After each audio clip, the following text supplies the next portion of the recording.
ठीक है। सो अपन ने क्या चालू किया था कल? Subsequent event. सब्सीक्वेंट इवेंट्स मतलब events occurring between the date of financial statement and audit report. मतलब 31 मार्च को डेट ऑफ फाइनेंशियल स्टेटमेंट है, ऑडिट रिपोर्ट कब जा रहा है? 30 सितंबर। इसके बीच में अगर कोई ट्रांजैक्शन अकर होता है, इवेंट अकर होता है, उसे हम क्या कहते हैं? Subsequent event. फिर उसके बाद नेक्स्ट वहां पे आता है हमारा facts that become known to the auditor after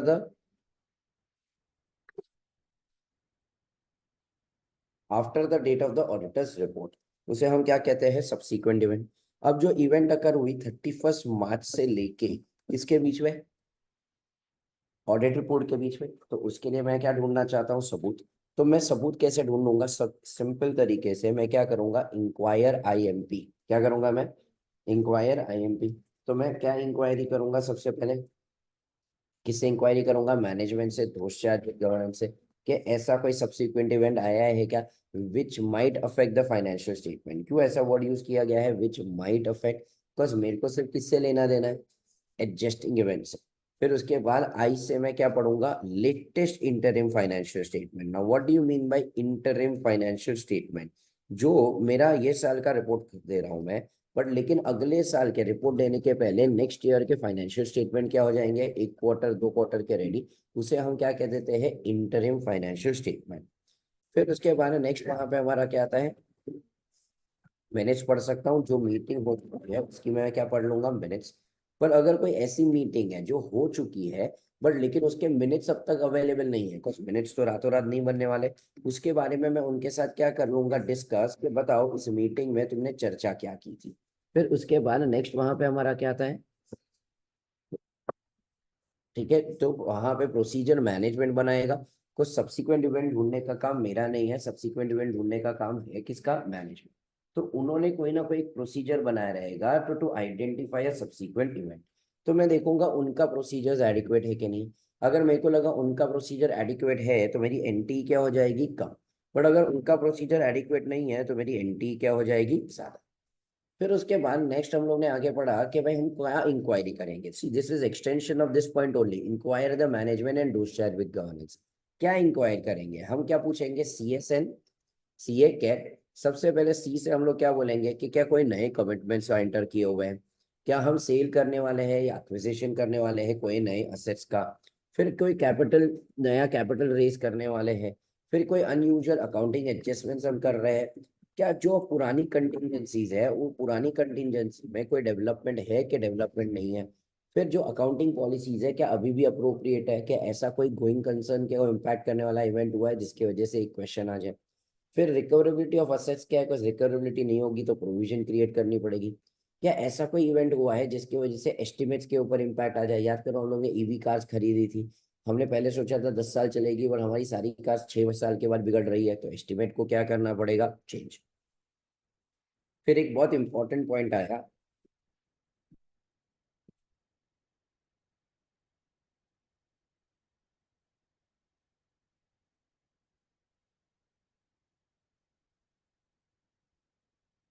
facts that become known to the auditor after the date of the auditors report. यहाँ पे या तो ये बिफोर इशूइंग एजीएम नोटिस है, या तो ये कब है? आफ्टर इशूइंग एजीएम नोटिस है। देखो अगर ये बिफोर इशूइंग एजीएम नोटिस होता तो हम क्या करते हैं? मैनेजमेंट को एक बार के लिए क्या बोलते हैं कि अमेंड करो फाइनेंशियल स्टेटमेंट। दो बातें हो जाएगी, या तो मैनेजमेंट अमेंड करेगा या तो मैनेजमेंट अमेंड नहीं करेगा। सी अगर मैनेजमेंट अमेंड करेगा तो वेरी गुड। क्या मेरे को रिपोर्ट रिवाइज करने की जरूरत है? यस। क्या मेरे को मॉडिफाई करने की जरूरत है? नो।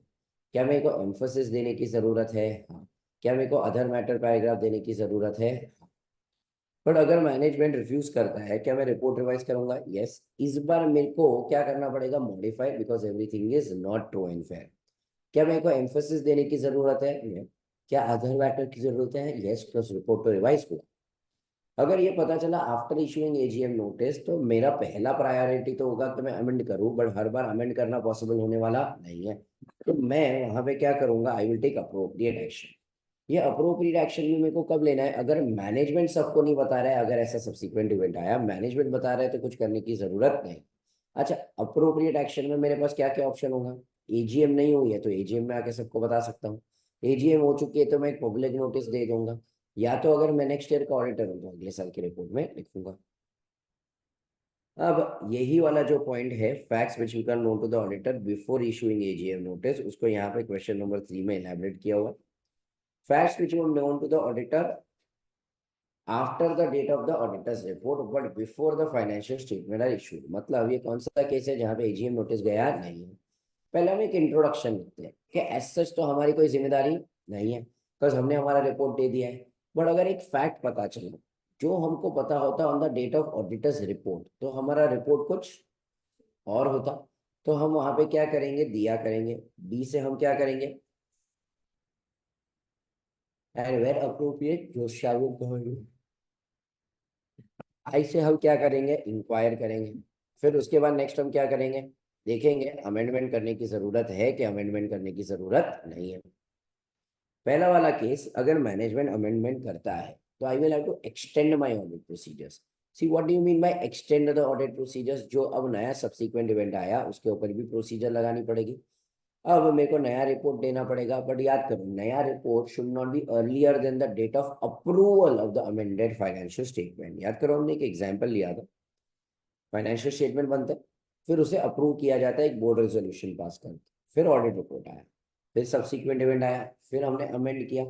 अमेंडेड फाइनेंशियल स्टेटमेंट को वापस 8 अक्टूबर को क्या करवाया, अप्रूव। अब नया रिपोर्ट 8 तारीख है उसके बाद हो सकता है, उसके पहले हो सकता है।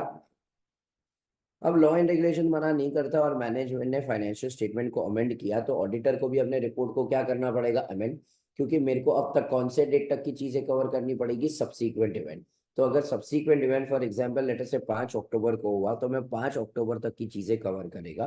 पर वहां पे लिखेगा कि मेरी जो प्रोसीजर है is restricted solely to the amendment. मतलब जो सब्सीक्वेंट इवेंट आया उसी के ऊपर प्रोसीजर लगाई है, सारी चीजें मैंने चेक की हुई नहीं। नए रिपोर्ट में मेरे को क्या करना पड़ेगा, emphasis of matter para, other matter para देना पड़ेगा, कल अपन ने देखा था। एंड वहां पे वापस लिखना पड़ेगा कि मेरी प्रोसीजर सिर्फ किसके ऊपर है, सब्सीक्वेंट इवेंट, बाकी सबके ऊपर नहीं। क्या यहाँ तक समझा? केस 1 हुआ था हमारा। केस 2 एकदम रद्दी गोबर सा टॉपिक है। वो लोग बोल रहे हैं अगर लॉ मना कर रहा है, याद करो मैंने कौन सा एग्जाम्पल दिया था, कोऑपरेटिव सोसाइटीज एक्ट का। ठीक है, तो इंडिया में कोऑपरेटिव सोसाइटीज एक्ट मना करता है, क्या मना करता है कि सब्सिक्वेंट इवेंट आया तो इसके इफेक्ट मत दो। वो लोग बोलते हैं अगले साल का जो रिपोर्ट आएगा ना उसके अंदर तुम उसके बारे में बता देना। तो in some cases management may not be required by the applicable law regulation to amend. अब अगर मैनेजमेंट अमेंड नहीं करेगा तो मेरे को क्या ही कर रहा है। तो auditor need not provided new report, तो ना तो फाइनेंशियल स्टेटमेंट नए अमेंड होंगे, ना तो मेरे को उसके ऊपर नया रिपोर्ट देने की कोई भी जरूरत है।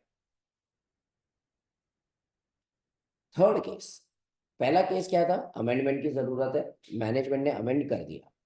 सेकेंड केस, अमेंडमेंट की जरूरत ही नहीं है, ना मैनेजमेंट कुछ करेगा ना ऑडिटर करेगा। तीसरा, अमेंडमेंट की जरूरत थी पर मैनेजमेंट ने अमेंड नहीं किया। तो management does not amend the financial statement where auditor believes they need to be amended. तो मैनेजमेंट ने अमेंड नहीं किया। तो अब दो केसेस हो सकते हैं, या तो मेरा रिपोर्ट जा चुका है या तो मेरा रिपोर्ट गया नहीं है। तो अगर समझो if the report is not yet provided, मतलब मैंने अब तक रिपोर्ट दिया हुआ नहीं है, तो बेस्ट है मैं अपना ओपिनियन क्या कर दूंगा, मॉडिफाई। क्या मैं अपना ओपिनियन क्या कर दूंगा, मॉडिफाई। तो यहाँ पे अगर समझो मेरा रिपोर्ट अगर गया ही नहीं है, या मेरा अगर रिपोर्ट गया ही नहीं है, तो मेरे पास ऑप्शन है कि मैं अपना ओपिनियन को क्या कर दूं, मॉडिफाई। बट अगर समझो मेरा रिपोर्ट जा चुका है, तो क्या ओपिनियन को मॉडिफाई कर सकता हूँ क्या, नहीं। तो इन दैट केस मेरे को क्या करना पड़ेगा, सबको बताना पड़ेगा। तो अगर समझो मेरा रिपोर्ट चला गया है, तो इन दैट केस में मैनेजमेंट को क्या बोलूंगा कि मैनेजमेंट तुम ये रिपोर्ट कृपया करके किसी और को मत दो। क्या ये रिपोर्ट कृपया करके किसी और को मत दो। तो if the auditor has already provided the report, the auditor shall notify the management unless all those charged with governance are involved in the managing not to issue the financial statement to third party before necessary changes are made। तो मैंने report दे दिया था, but लेकिन क्या ये report अब तक share holders को दिया गया है, नहीं। तो मैंने मैनेजमेंट को क्या रिक्वेस्ट किया कि ये रिपोर्ट भले मैंने दे दिया है, कृपया करके तुम ये थर्ड पार्टी को मत दे। पर मैनेजमेंट ने भी उसके बावजूद कर दिया। देखो ये हम अब तक कौन से केस में चल रहे हैं, बिफोर इशूइंग एजीएम नोटिस ना।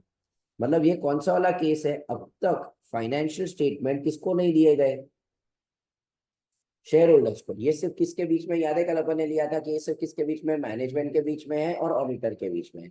तो अब मैं मैनेजमेंट को क्या बोल रहा हूँ कि देख भाई, अमेंडमेंट करने की जरूरत, अगर मैंने रिपोर्ट ही नहीं दी तो मैं रिपोर्ट मॉडिफाई कर दूंगा। मैंने रिपोर्ट दे दिया है तो ये रिपोर्ट किसके बीच में है, मैनेजमेंट के बीच में और ऑडिटर के बीच में। मैं मैनेजमेंट को बोल रहा हूँ कृपया करके तू ये रिपोर्ट किसी और को मत दे। क्यों मत दे, क्योंकि मैं चाहता हूँ तू अमेंड करे। तू अमेंड करेगा तो मैं रिपोर्ट क्या करूंगा, रिवाइज करूंगा, मॉडिफाई नहीं करूंगा, एम्फोसिस दे दूंगा, अदर मैटर दे दूंगा।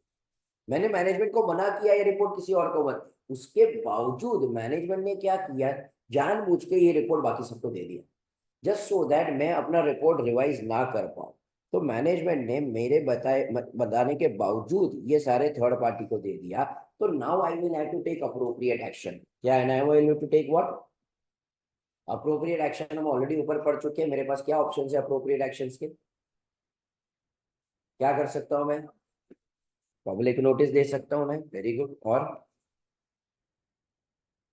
देखो मैं रीड आउट कर सकता हूं एट एजीएम। दूसरा मैं क्या दे सकता हूं, पब्लिक नोटिस। और नेक्स्ट ईयर का भी ऑडिटर मैं ही हूं, तो इन सब्सिक्वेंट ईयर्स रिपोर्ट।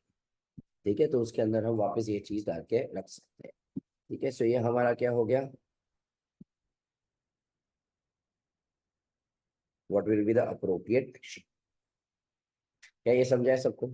अगर क्वेश्चन नंबर 3 समझाना तो क्वेश्चन नंबर 4 बहुत इजी जाएगा। देखो वापस एक बार, when you go to the pronouncement, when you go to module, वो लोग ने ना बहुत कॉम्प्लिकेट करके रखा है। स्टूडेंट को डाउट आता है कि भाई इसके अंदर लिखना क्या है, इसलिए अपन ने एक इंट्रोडक्शन रखा। इंट्रोडक्शन के बाद इसको कैसे डिवाइड किया, केस 1, केस 2, केस 3। वापिस एक बार, सबसे पहले अपन ने इंट्रोडक्शन में क्या बोला, अगर ये फैक्ट मेरे को पता चला after the auditors report but before issuing AGM notice, तो यहाँ पे एज सच मेरी कोई जिम्मेदारी नहीं है, बिकॉज मैं तो अपना रिपोर्ट दे चुका। अगर तुम्हें याद हो ऑब्जेक्टिव ऑफ ऑडिटर क्या था, तो एक्सप्रेशन ओपिनियन, मैं तो ओपिनियन दे चुका हूँ। बट लेकिन अगर ये फैक्ट मेरे को पहले पता होता तो मेरा रिपोर्ट कुछ और होता, या मेरा रिपोर्ट कुछ। तो अब मेरे को क्या करना पड़ेगा, दिया करना पड़ेगा। क्या हो जाता है, डी से डिस्कस, आई से मैं इंक्वायर करूंगा कि बताओ मैनेजमेंट तुम क्या करने वाले हो, और ए से मैं देखूंगा अमेंडमेंट करने की जरूरत है कि नहीं। क्वेश्चन नंबर 1 कहता है कि भाई, या केस नंबर 1 कहता है कि अमेंडमेंट की जरूरत है और मैनेजमेंट अमेंड भी करता है। तो मेरे को अपनी ऑडिट प्रोसीजर्स को एक्सटेंड करनी पड़ेगी। ठीक है, बिकॉज मैंने तो अब तक अपनी प्रोसीजर्स लगाई थी 31 मार्च तक, बट लेकिन ये इवेंट मेरे को पता चला है 5 अक्टूबर तक। तो अब मेरी प्रोसीजर्स कहाँ तक एक्सटेंड हो जाएगी, 5 अक्टूबर तक। पर मेरे को बताओ 31 मार्च से 5 अक्टूबर सब कुछ चेक करूंगा क्या, सिर्फ क्या करूंगा, ये सब्सीक्वेंट इवेंट। तो मैं यहाँ पे एक्सटेंड करूंगा प्रोसीजर्स, बट लेकिन वहां पे लोगों को बता दूंगा कि मैंने मेरी प्रोसीजर्स कब तक किसके ऊपर एक्सटेंड की है, सिर्फ नई वाली चीज। तो मैं नया रिपोर्ट दूंगा, पर नया रिपोर्ट का डेट क्या होना चाहिए, after the approval of the amended financial statement. Law मना नहीं करता है तो फाइनेंशियल स्टेटमेंट अमेंड करेंगे, ऑडिटर रिपोर्ट भी क्या करेगा, amend to include the additional date. हमारे एग्जाम्पल में एडिशनल डेट क्या थी यहाँ पे, 5 अक्टूबर। बट लेकिन यहाँ पे वो बताएगा कि it is restricted solely to the amendments. मैं नए रिपोर्ट में क्या दे दूंगा, other matter para, emphasis of matter para, और वहां पे लिखूंगा वापस it is restricted solely to the. ये केस नंबर 1 है। ठीक है, यहाँ पे केस नंबर 1 क्या था, अगर मैनेजमेंट अमेंड करता है। मेरे को बताओ केस नंबर 2, मैनेजमेंट अमेंड नहीं करता तो क्या करेंगे। Sorry, for example case number 2 law मना करता है तो क्या करेंगे, लॉ मना करता है तो क्या करेंगे, मैनेजमेंट ना तो अमेंड करेगा, ना तो मेरे को अपना रिपोर्ट क्या करने का है, रिवाइज। किधर है आज वो दूसरे वाले दिन जो साथ में थी कल, क्या था?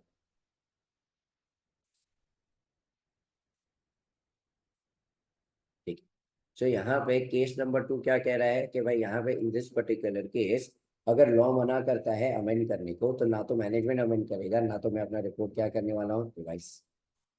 केस नंबर 3 क्या कहता है, अमेंडमेंट की जरूरत है पर मैनेजमेंट ने अमेंड किया हुआ नहीं है।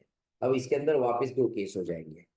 पहले मैंने रिपोर्ट ही नहीं दिया, या तो रिपोर्ट दे दिया है। अगर मैंने रिपोर्ट ही नहीं दिया है तो मैं अपना ओपिनियन सीधा मॉडिफाई करके ही दूंगा। बट अगर रिपोर्ट दे चुका हूं तो मैं मैनेजमेंट को बोलूंगा, देखिए रिपोर्ट सिर्फ तेरे और मेरे बीच में, तो कृपया करके थर्ड पार्टी को मत दे।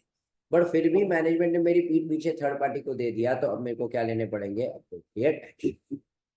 क्या ये समझा सबको? ठीक है, तो यहाँ पे this is the most important part, this is question number 3। Majority question इसी के ऊपर आए। आगे बढ़ते। Facts that become known to the auditor after the financial statement have been issued, अर्थात this is after AGM notice. अब पहला वाला पॉइंट वापस क्या आता है, intro, and intro remains the same, कि एज सच तो हमारा कोई ऑब्लिगेशन नहीं है। पर अगर मेरे को ये पता होता बिफोर द ऑडिट रिपोर्ट, तो हमारा रिपोर्ट कुछ और होता, तो हम क्या करेंगे, दिया करेंगे, डिस्कस करेंगे, इंक्वायर करेंगे कि तुम क्या करने वाले हो, और देखेंगे अमेंडमेंट की जरूरत है कि नहीं। सेम रहा ये? ठीक। अब यहाँ पे ना आगे के काफी सारे पॉइंट्स तुम्हें सिमिलर लगेंगे जो अपन ने ऊपर पढ़े, बट हल्का सा चेंज है। अब मैनेजमेंट अमेंड करता है। केस नंबर 1 याद है, ऊपर क्या बोला था अपन ने, मैनेजमेंट क्या करता है, अमेंड। यहाँ पे भी क्या है, क्या मैनेजमेंट क्या करेगा, अमेंड। तो वहां पे तुम अपने सामने है ना, केस नंबर 1 जो है ना, वो वाला पेज खुला रखो ना। पेज नंबर क्या था अपना, 345। देखो वहां पे क्या कर रहे थे, अगर मैनेजमेंट अमेंड कर रहा था तो कैरी आउट कर रहे थे नेसेसरी प्रोसीजर, एक्सटेंड करे थे प्रोसीजर, और नया रिपोर्ट दे रहे थे। यहाँ पे भी देखो हम क्या कर रहे हैं, कैरी आउट करेंगे नेसेसरी प्रोसीजर। ठीक है, बट लेकिन यहाँ पे ना, वहां पे क्या बोला था, नेसेसरी प्रोसीजर के बाद क्या दे दो, नया रिपोर्ट। बट ये कौन सा केस है, this is after issuing the AGM notice. क्या if this after issuing the AGM notice, मतलब अगर ये एजीएम की नोटिस चली गई तो मेरा रिपोर्ट भी शेयर होल्डर्स तक चला गया। तो मेरे को सबसे पहले मैनेजमेंट को बताना पड़ेगा कि तू अपने शेयर होल्डर्स को बता कि भाई पुराना रिपोर्ट काम का नहीं। तो अब मैं सबसे पहले कैरी आउट नेसेसरी प्रोसीजर्स करने के बाद I am reviewing the steps taken by the management to ensure that anyone in receipt of the previously issued financial statement together with the auditor's report is informed of the situation. वापिस एक बार, review the steps taken by the to ensure that anyone in receipt of the,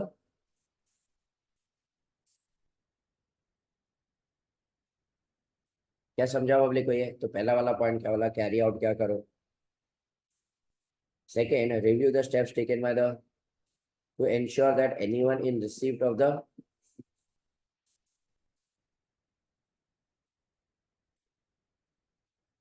ठीक।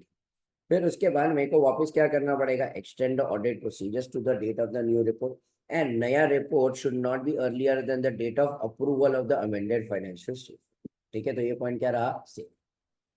Now जब auditor नया report देगा तो वापस इसको क्या देना पड़ेगा, एम्फोसिस ऑफ मैटर पैरा, और क्या देना पड़ेगा, अदर मैटर पैरा, जैसे हम पहले देते थे, referring to a note of the financial statement that more extensively discusses the reasons for the amendment।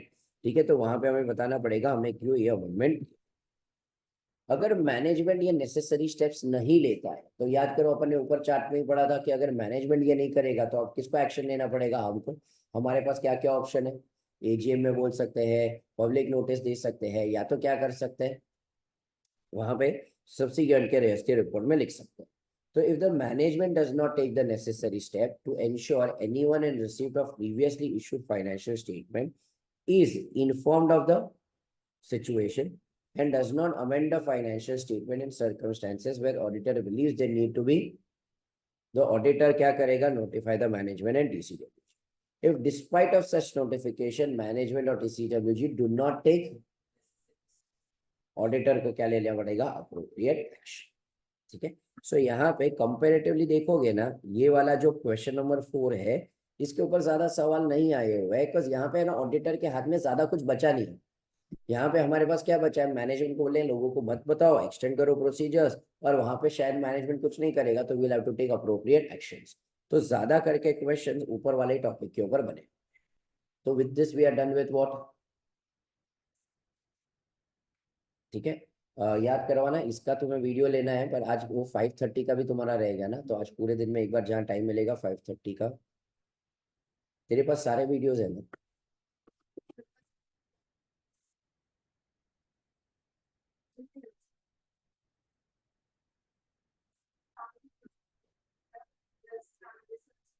ठीक है, तो ऐसा रहेगा तो एक बार रहेगा ना तो मेरे को भी ऐड कर देना, तो एटलीस्ट एक रहे तो किसी के पास ना हो, because I am not keeping in my phone. अभी कोई यही मांगेगा तो अपन उसको,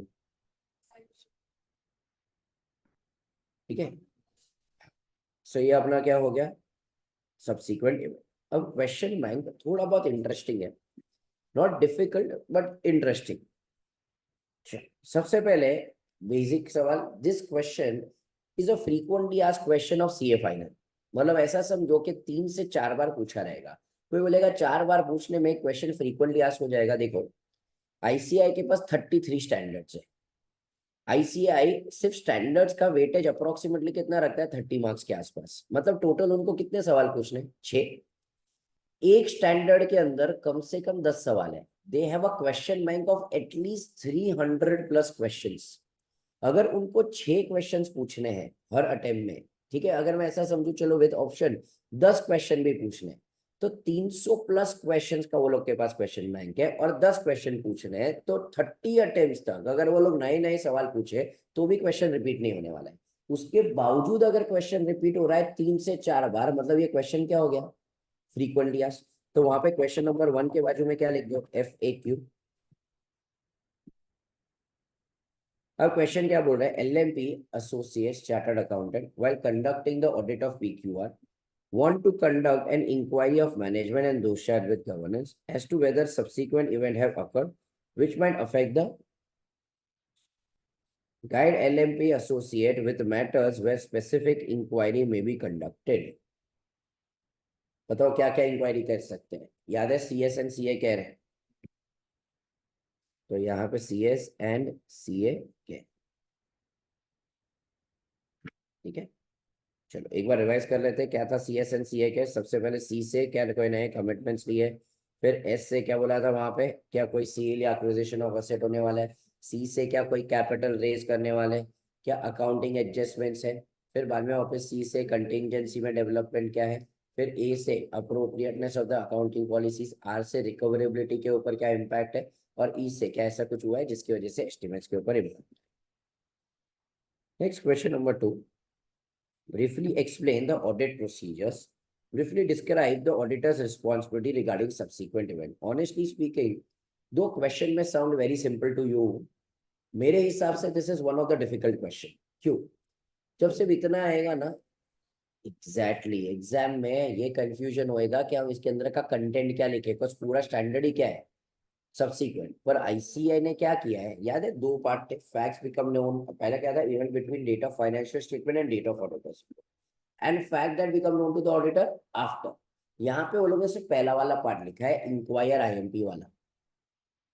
तो आंसर में they are writing only and only what, inquire IMP। मतलब पहले हम लोग किससे इंक्वायर करेंगे, management and charge with governance. I से इंटरिम फाइनेंशियल स्टेटमेंट पढ़ेंगे, M से क्या पढ़ेंगे, मिनट्स, और P से क्या देखेंगे, प्रोसीजर। तो somewhere the question again is important, because interpret करना what content is to be written is difficult. Next,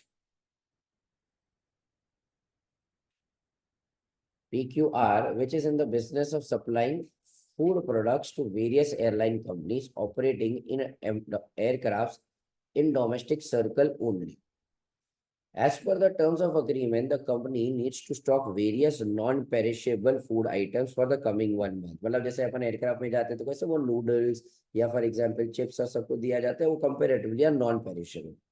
Also, the payment terms have been settled and the company receives payment in how many days? तो 45 days में वो लोग पे कर देते हैं। Everything was going well until the end of March 21 and where COVID hit the world and everything came to a standstill. Aviation sector was hit hard and no there were no flights from April 21 onwards. तो सबसे ज्यादा नुकसान तो aviation वाले को ही हुआ था, because वहां पे ट्रैवल रेस्ट्रिक्शन थे। Consequently, the business of PQR also got severely affected, and the scheduled supplies of goods to airline also were not made. Also, liquidity position of the airline industry got hit and scheduled payment were not received on the due date. As an auditor of PQR, describe the audit procedures you would undertake. क्या है answer, try करो ना यहाँ पे। Everyone don't look into your books, वरना answer वहां पे देख लोगे तो रद्दी गोबर लगेगा फिर ये सब। देखो एज सच यहाँ पे क्या हुआ है, PQR है ना फुल सप्लाई कर रहा था, पर एयरलाइन की बैंड बच चुकी है। तो समवेयर ऐसा हुआ है जिसके वजह से ना PQR के गोइंग कंसर्न के ऊपर इम्पैक्ट हो रहा है। Now this is where your AS and Ind AS knowledge comes into force. अगर समझो ऐसा कोई इवेंट हुआ है जिसकी वजह से गोइंग कंसर्न पे इम्पैक्ट आ गया, तो ये हमेशा क्या होने वाला है, एडजस्टिंग इवेंट। तो यहाँ पे आंसर कौन सा आ जाएगा, सब्सिक्वेंट इवेंट वाला, जहां पे वो लोग पूरा वापस क्या बोल रहे हैं, इंक्वायर IMP वाला आंसर। ठीक है, तो हमारी पूरी प्रोसीजर्स क्या होगी, हमें पूरी प्रोसीजर लिखनी पड़ेगी। अब इसके बारे में हम थोड़ा ज्यादा वापस चर्चा करेंगे जब हमारा ऐसे 570 होता है, तो यहाँ पे थोड़ा बहुत गोइंग कंसर्न भी इन्वॉल्व है, तो will discuss when we go to next. Amudan and Company are the auditors of XYZ for the year ended 31st March. The audit report for the year was signed by the auditors on 4th of May. The annual general meeting was decided to be held in the month of August. तो report को sign किया यहाँ पे मई में और AGM होने वाली है अगस्त।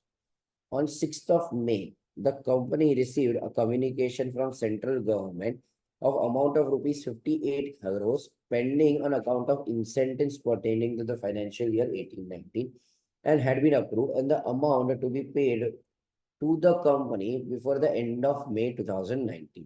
मतलब एक एक 5800 हमको लेना बाकी था इंसेंटिव्स के नाम का, तो उसके ऊपर केस चल रहा था, केस कंप्लीट हो गया, वह बोल दिया गया कि भाई हाँ ये पैसा तुम्हें दे दिया जाएगा।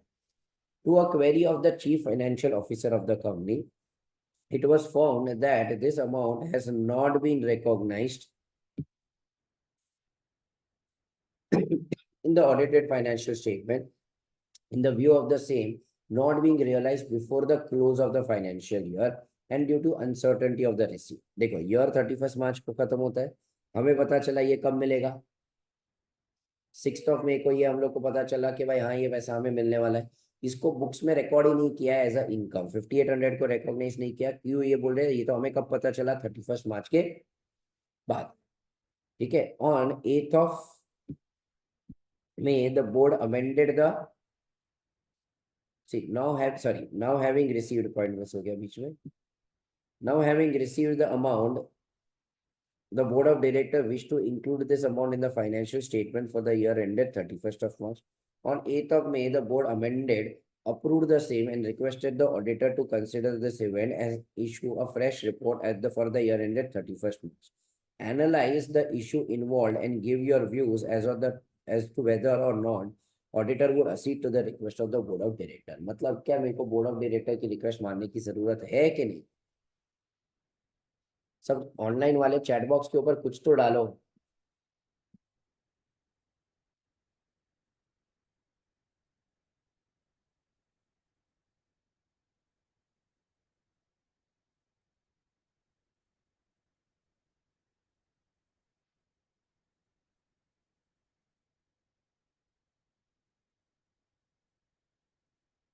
एवरीवन कुछ तो ट्राई करो। आंसर पढ़ते अपन इसका।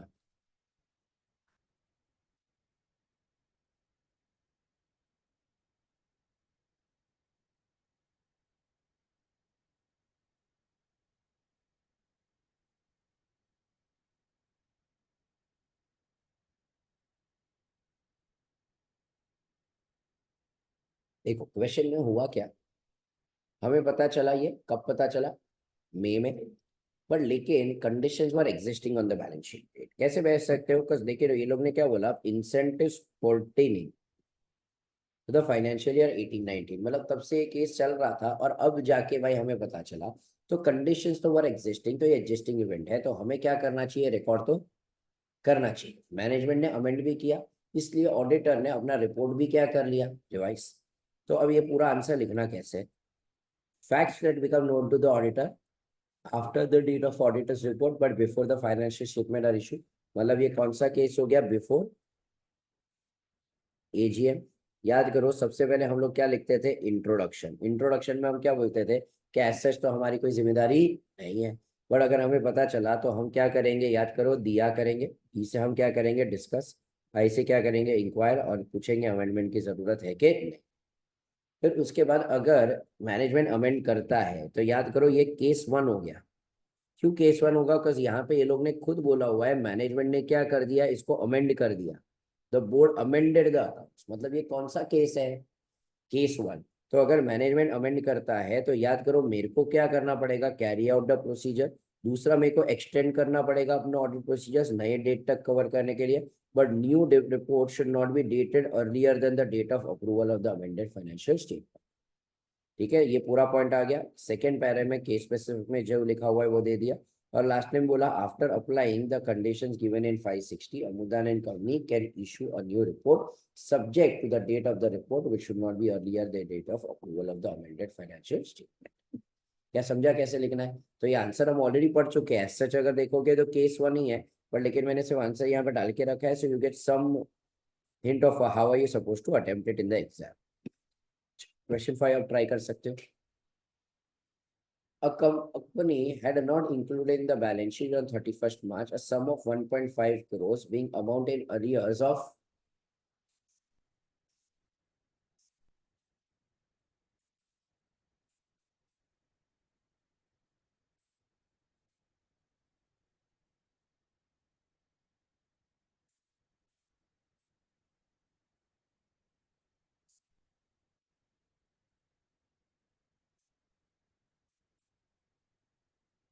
ठीक है। सो यहाँ पे क्या था, कितने का था? 1.5 crore for the one and last 2 year से सक्सेसफुल नेगोशिएशन चल रहे थे which were going on since last 18th month. मतलब condition were existing on the balance sheet date. The auditor wants to sign the audit report and audit report on 31st of May. The auditor came to know the result of the negotiation on 15th May। मतलब उसके report देने के पहले आ गया ये। तो ये तो क्या हो गया, event occurring between the date of financial statement and date of auditors report. तो यहाँ पे तो ये कौन आ जाएगा बीच में, AS4 आ जाएगा। तो facts indicate that events are of adjusting nature. ठीक है, why adjusting nature? Were because conditions were existing on balance sheet date as per AS4 and requires adjustment which has not been made. The management shall, auditor shall request management to adjust। पर अगर management नहीं करेगा तो auditor अपना report क्या कर देगा, modify. बस ये कौन सा केस है, अब तक मैंने रिपोर्ट दिया हुआ नहीं है। याद करो केस नंबर 3 में हमने क्या बोला था कि अगर अमेंडमेंट की जरूरत है और मैनेजमेंट अमेंडमेंट नहीं करता है। आ जाओ केस 3 में। केस 3 क्या कह रहा था कि अमेंडमेंट की जरूरत है और मैनेजमेंट अमेंड नहीं करता है, और मैंने अगर अब तक अपना रिपोर्ट ही नहीं दिया है तो मैं अपना ओपिनियन क्या कर देने वाला हूँ, मॉडिफाई। तो ये वाला आंसर आ गया। ठीक है, चलो आगे बढ़ते हैं, next question. As an auditor of a company comment on the following. देखो अक्सर देखोगे ना AS4 के की नॉलेज को टेस्ट किया जा रहा है। A fire broke out on 15th of May in which material 50 lakh was lying in inventory since 1st of March was totally destroyed. The financial composition statement of the company have not adopted till the date of fire। ठीक है, fire अगर हुआ तब तक अब तक हम लोग ने अडॉप्ट किया हुआ नहीं है। Management of the company argues that since the loss occurred in the year यहाँ पे ना ईयर गलत डाला हुआ है।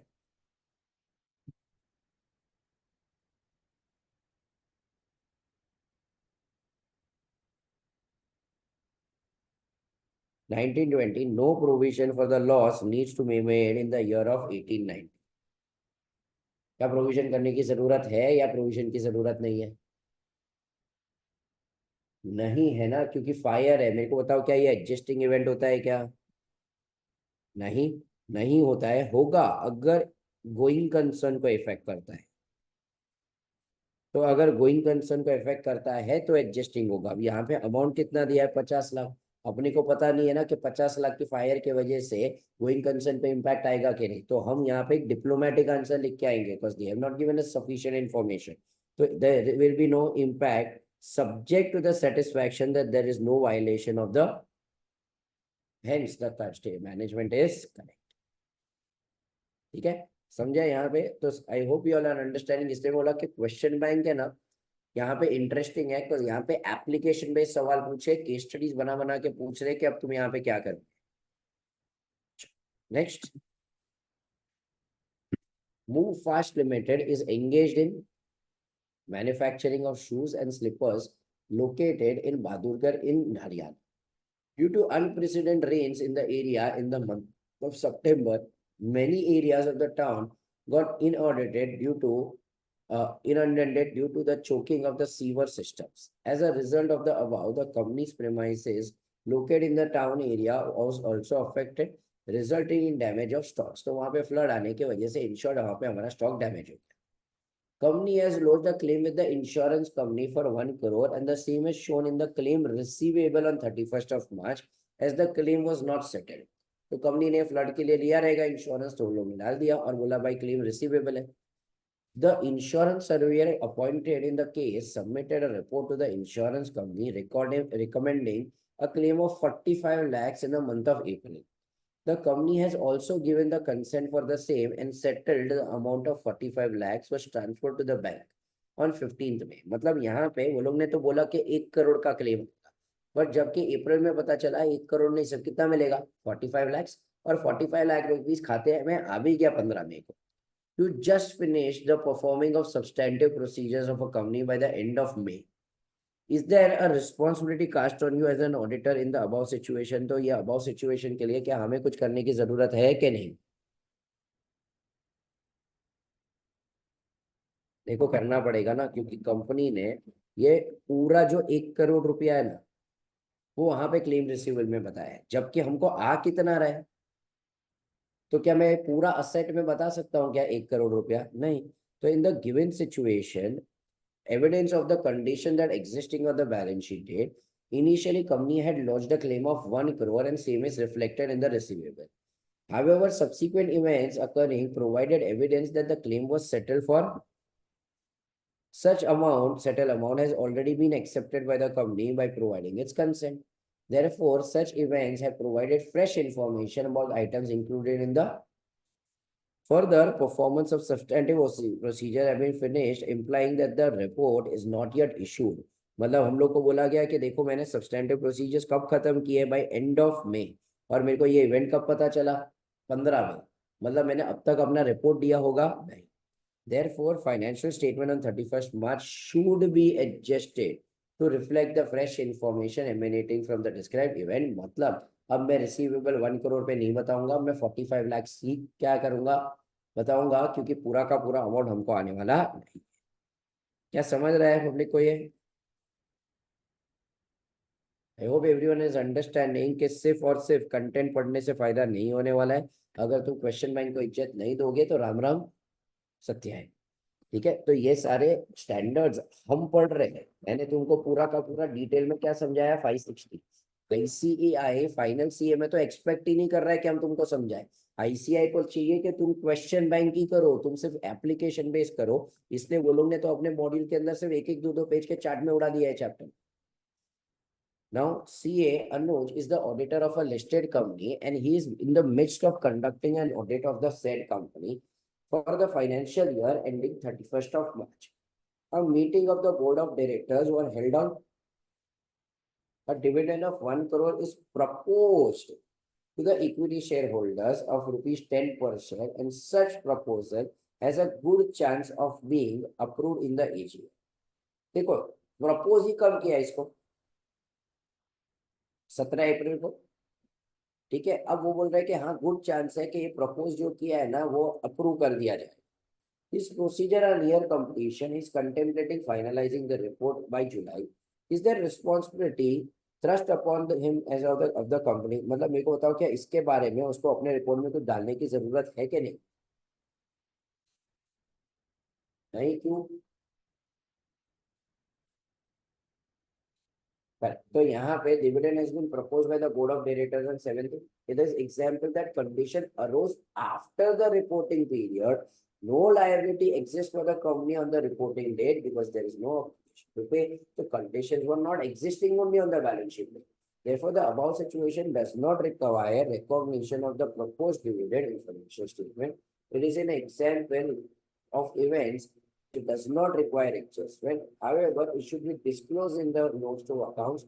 Therefore, it should be ensured that disclosed in the notes to accounts in the financial statement. तो बस यहाँ पे इसे disclose करना चाहिए. ठीक है, तो बस यहाँ पे डिस्क्लोजर वहां पे उसको चेक कर लेना चाहिए कि दे दिया है कि नहीं. We should verify in accordance with 560 that it is so disclosed in the next two. Okay. So ये हमारा क्या हो गया 560%.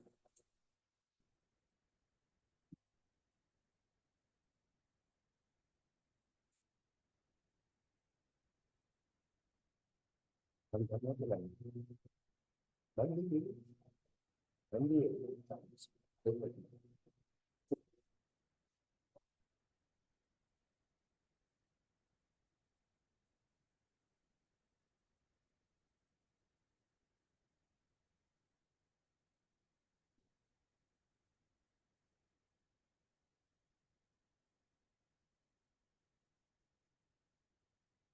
बंद भी कर तो 15 से दबाया तो बना.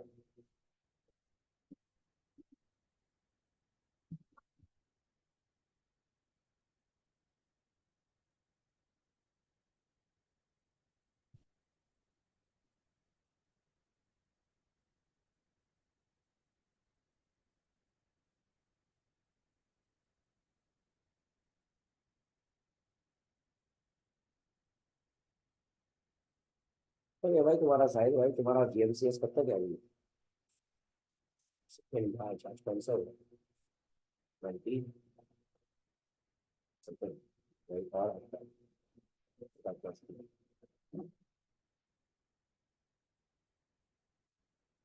आगे टाइम पे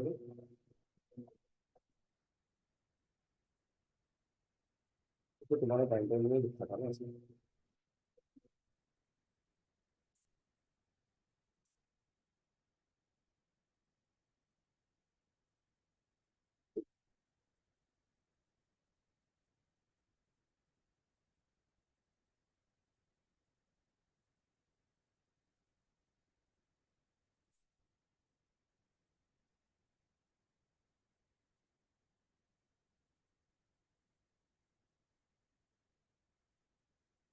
बस आप सी ए स्टूडेंट्स का लाइफ इज थोड़ा सा डिफिकल्ट.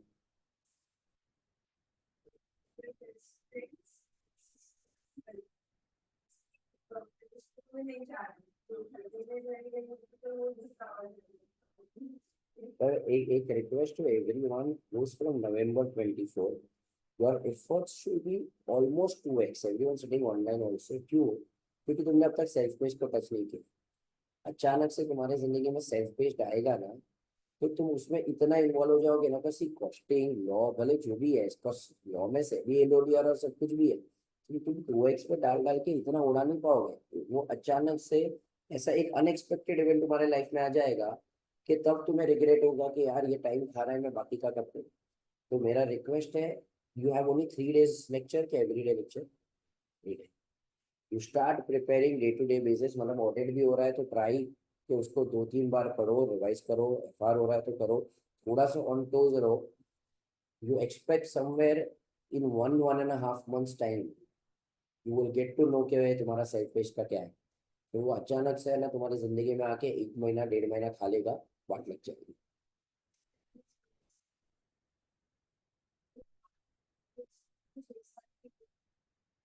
ठीक है, चलो आगे बढ़ते हैं. पर सब्सिक्वेंट इवेंट्स रिवाइज करते हैं पूरा. वीडियो ले लो, वीडियो ले लो प्लीज.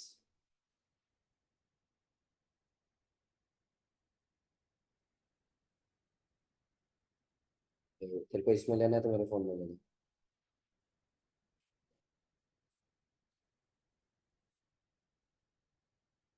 करूँगा start. Everyone online.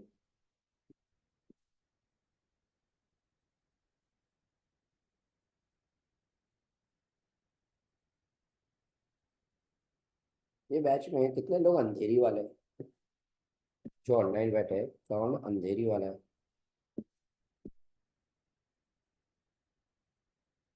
Okay.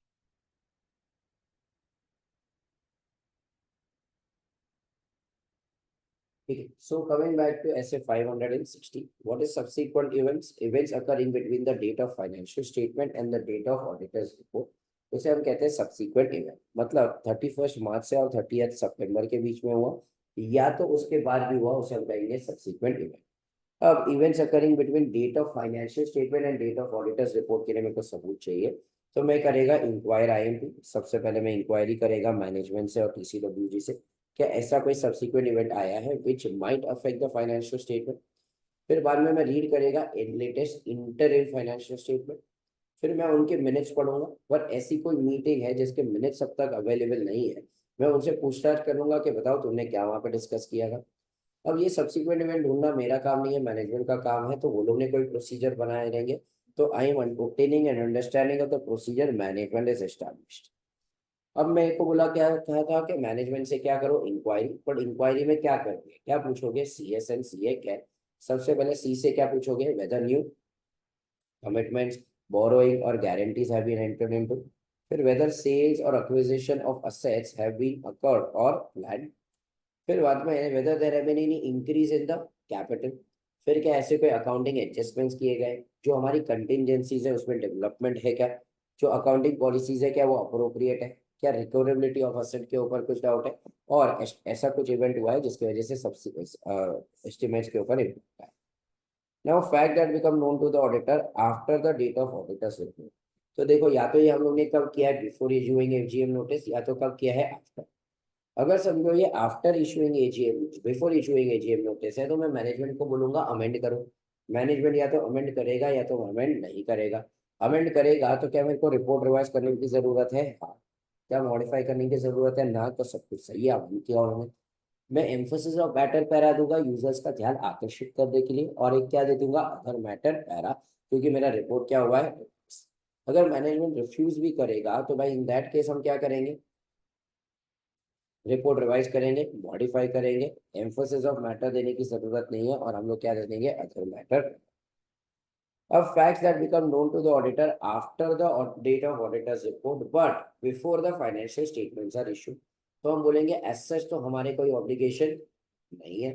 But अगर ये मेरे को पता होता on the date of the auditors report, तो हमारा रिपोर्ट कुछ और होता, तो हम क्या करेंगे, क्या करेंगे, डी से क्या करेंगे, डिस्कस।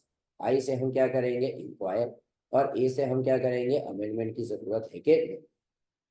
केस नंबर 1 वहां पे वो लोग क्या कह रहा है कि हम क्या करेंगे, कैरी आउट करेंगे नेसेसरी प्रोसीजर्स, एक्सटेंड करेंगे audit procedures up to the date of the new report. और हम लोग वहां पे क्या बोलेंगे, नया रिपोर्ट का date should not be earlier than the date of the amended financial statement. अब लॉ नहीं मना करता है तो मैनेजमेंट अमेंड करेगा। मैनेजमेंट अमेंड करेगा तो मैं अपना रिपोर्ट भी क्या करूंगा, अमेंड। कब तक क्या डेट कन्वर्ट करना चाहूंगा, एडिशनल जो हमारे सब्सिक्वेंट इवेंट आए तब तक का। अब मेरे को साथ में वहां पे क्या देना पड़ेगा, एक एम्फोसिस ऑफ मैटर पैरा या अदर मैटर पैरा।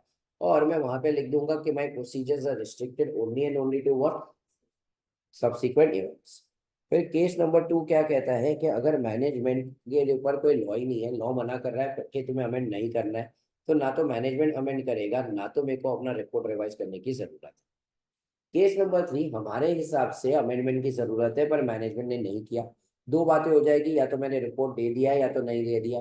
नहीं दिया है तो मैं अपना ओपिनियन ही मॉडिफाई कर दूंगा। अगर दे दिया है तो मैं मैनेजमेंट को बोलूंगा ये रिपोर्ट किसी थर्ड पार्टी को ना दिया जाए। उसके बावजूद अगर उसने ये रिपोर्ट सबको दे दिया तो I will have to take appropriate action. अगर मेरे को ये पता चला आफ्टर द एजीएम नोटिस, तो वापस इंट्रो वाला पॉइंट रिमेन्स द सेम कि एज सच तो हमारी कोई जिम्मेदारी नहीं है। ये फैक्ट हमको पता होता on the date of auditors report, तो हमारा रिपोर्ट कुछ और होता, तो हम क्या करेंगे, दिया। डी से क्या करेंगे, डिस्कस। आई से क्या करेंगे, इंक्वायर। और ए से क्या देखेंगे, अमेंडमेंट की जरूरत है कि। अगर मैनेजमेंट यहाँ पे क्या करता है, अमेंड, तो वापस same I will carry out the procedure. दूसरा मैं देखूंगा क्या मैनेजमेंट ने स्टेप लिया है सब इन्फॉर्म करने के लिए। मैं अपनी प्रोसीजर्स को क्या कर दूंगा, एक्सटेंड। और जब तक अमेंडेड फाइनेंशियल स्टेटमेंट अप्रूव नहीं होते हैं तब तक नए रिपोर्ट का डेट नहीं। क्या मेरे को मेरे रिपोर्ट में एम्फोसिस देना पड़ेगा, यस। अदर मैटर पैरा देना पड़ेगा, यस। पर मैनेजमेंट ये स्टेप्स नहीं लेता है तो इन दैट केस मेरे को आगे जाके क्या लेना पड़ेगा, अप्रोप्रिएट एक्शन। ठीक है। सो ये हमारा हो गया ऐसे 560। एक बार आ जाओ इंडेक्स के ऊपर। थोड़े स्टैंडर्ड है ना, सिर्फ आगे पीछे में, कुछ तुम्हारा से पहले वाला जो बैच था ना उनको नए बुक्स नहीं दिए गए थे। तो उनमें ना वो स्टैंडर्ड वाइज स्टैंडर्ड डाल रहे थे, तो ये चैप्टर वाइज सब कुछ नहीं हुआ है उनका। तो थोड़ा सा to since it is to be merge with that batch. तो हमारा 5 501 हो गया, 505 हो गया, 510 हो गया, 530 हो गया, और यहाँ पे नीचे वाले में क्या हो गया, 580 हो गया और 560 हो गया। ठीक है, सो 2 5 मिनट की सांस ले लो, उसके बाद हम चालू करते हैं हमारा रिपोर्टिंग।